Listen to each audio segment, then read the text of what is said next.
I can't believe I actually got this done on time. This contest actually pushed me to my ultimate limit. Hang on tight because we're about to go on an adventure. If you're new to my channel, hi, welcome. Please come in. If you're not new to my channel, then you probably already know about the YouTuber by the name of Slew. He is also within the art community and one of the big hitters when it comes to the YouTube world.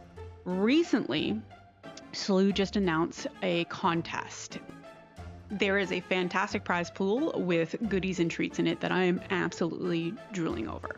To win, you have to create a piece that follows a certain criteria.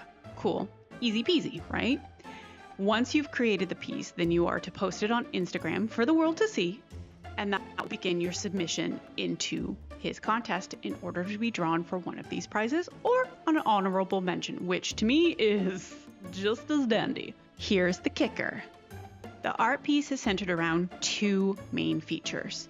The first feature is contrast. Slew actually provided a couple of examples of contrast and how you can achieve this within the piece, which my goal is to try to hit every mark that he had brought up within his first original video.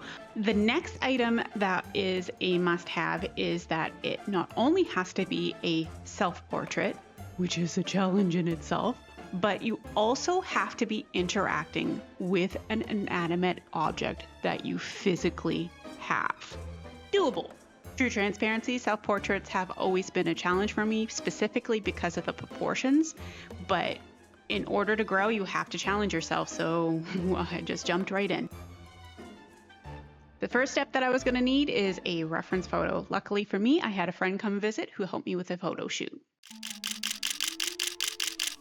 Is it just me, or does anybody else hate taking selfies? I feel like I came out of COVID and I aged like 10 years. Anyways, once I was done that, then I could begin the process of placing gesso down and drawing out my grid mark, which you guys have been watching. Okay, so it's getting late, I'm losing sunlight.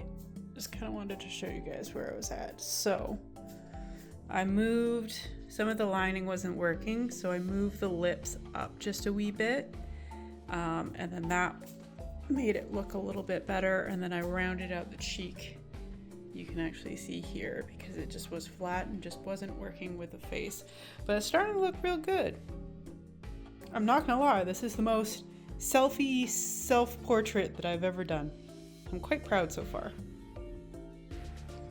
Once I was done the sketch, it was time for a fixative spray to prevent the charcoal and graphite from moving. If you've never used this stuff before, highly recommend doing it outside. This stuff stinks to high heaven. A mass purchase will be required in the future. I sprayed that with a fixative, so it's ready to go. Now what I'm gonna do is I'm gonna do the underpainting. And what that means is I'm gonna take this burnt sienna color and I'm going to do a wash layer over it and just focus on the shadows. That is the only cameo you will see of me through this entire video. I stayed just as grubby throughout this entire project. Although we got about 3 weeks to get this done, I didn't start until about 5 days ago because life caught up to me and took me away from this project that I was so desperately wanting to participate in.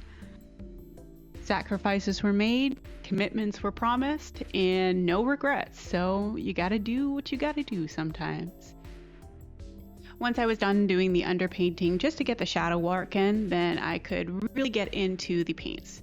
As you can see, some of my materials are not high end, they're dollar store quality, but just because you can't afford the best of the best, it shouldn't stop you from making art. One of the harder lessons that it took me to learn. Another hard lesson that it took me to learn, spend the extra couple of bucks because otherwise you are going to be doing so many layers. Layers is the word of today, ladies and gentlemen. Layers. It is going to be your enemy and your best friend.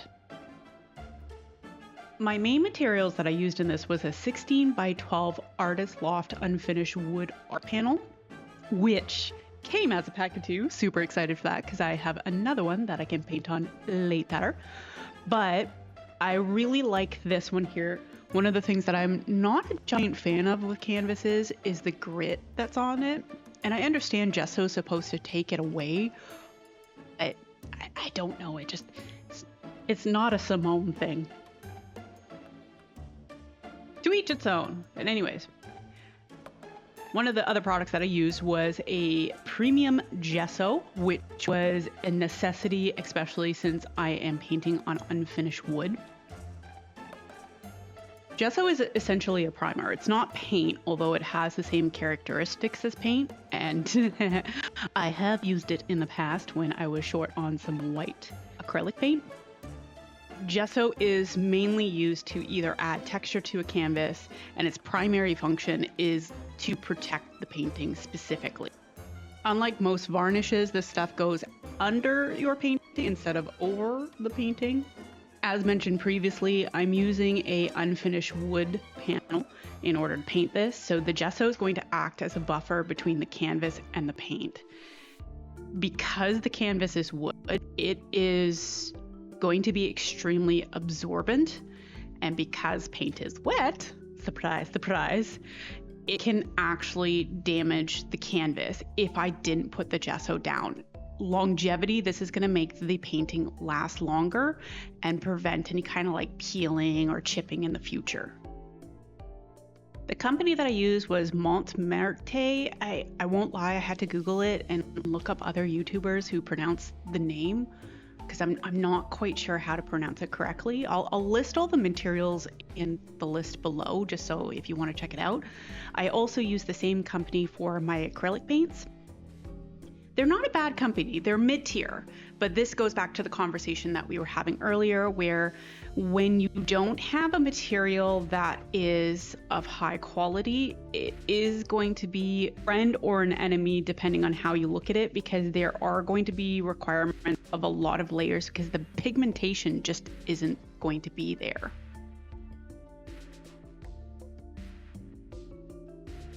Let's talk about the elephant in the room. The difficulty a person can face when drawing a portrait, especially when the subject matter involves someone that they know intimately or even themselves. There are multiple reasons why it's difficult to draw a portrait of oneself or even a loved one. It's a challenge that a lot of new artists have. So please, please, please don't feel bad. I even do better drawing strangers than I do loved ones. I've been working on this to get over that barrier of drawing myself, and I've improved, but it's still a challenge. We look at ourselves every single day, so we can see the things that we like about ourselves or the things that we don't like about ourselves. This can cause us to like super hyper focus on the imperfections, and that can come through in our paintings. When we repeatedly focus on an imperfection, this creates a psychological barrier. Add that in with, a fear of judgment and dissatisfaction, it can lead to a cocktail of self-doubt, and it makes the challenge even more harder to capture an accurate likeness. There is a way to get over it though. Only thing left to do is to keep drawing, keep trying. Every single one is going to be an improvement. I won't lie, I'm very proud of this piece. Like I had mentioned before, I've done self-portraits before, but this is the most accurate one that I've completed. And it doesn't look like realism, but it's definitely an improvement from past projects that I've done. I keep having moments where I look at it and I'm like, wow, I did that. I even tried techniques in this that I've never done before, like having a green glow on the side of my face and on the skull.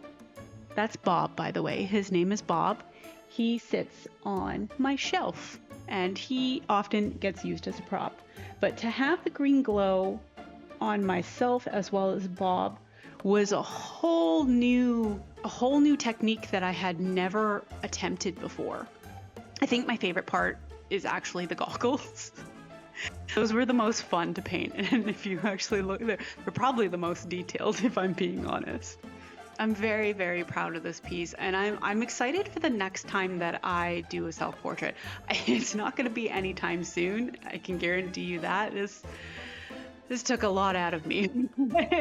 I'm very proud of it. All right, I'm going to finish editing up for this one here and enjoy the rest of the video, but thank you so much for coming in and checking everything out. I really appreciate it. There's a lot more to come. I'm excited to see what who wins the challenges. I've already spied on Instagram to see some of the paintings, and I'm up against like some seriously talented artists, so I'm excited to hear the winners and see who gets to claim the prize.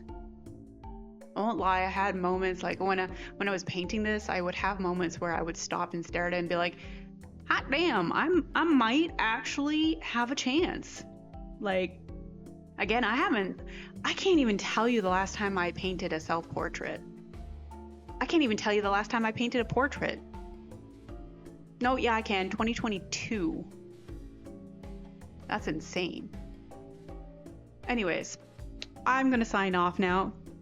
I have been up since 5 a.m. this morning, and I need to lie down. Thank you guys so much for coming. I'm excited for the next challenges and upcoming things. I wonder what I'm gonna paint next. We'll see. But yeah, have yourselves a wonderful day. And if you haven't already, hit subscribe. We got some new adventures to go on next time. Bye.